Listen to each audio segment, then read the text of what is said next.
Jai Bhim.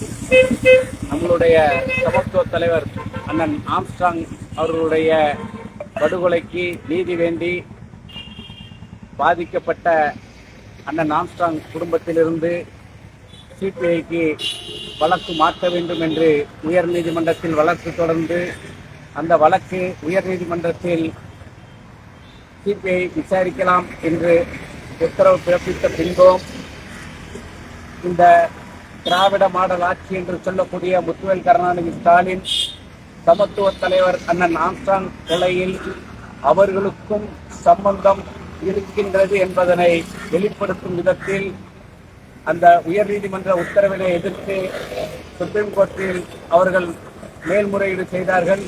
Supreme கோர்ட்டிலும் CBI விசாரிக்கலாம் என்று சொல்லிய பின்பும் இதுவரை வழக்கு ஆவணங்களை காவல்துறை சிபிஐ வசம் ஒப்படைக்கவில்லை.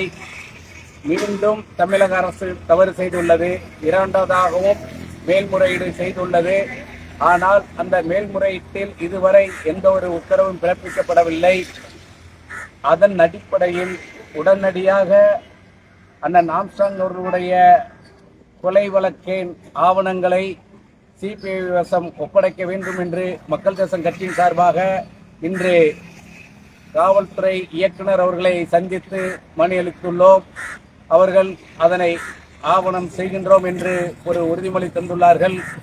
மிக விரைவில் அந்த ஆவணங்களை சிபிஐ வசம் ஒப்படைக்கவில்லை என்றால் தமிழகம் முழுவதும் மக்கள் தேச கட்சியின் சார்பாக மிகப்பெரிய போராட்டத்தை முன்னெடுக்க வேண்டியிருக்கும் என்பதனை கனத்த மனதோடு தெரிவித்துக் கொள்கின்றோம். ஜெய்பீம்.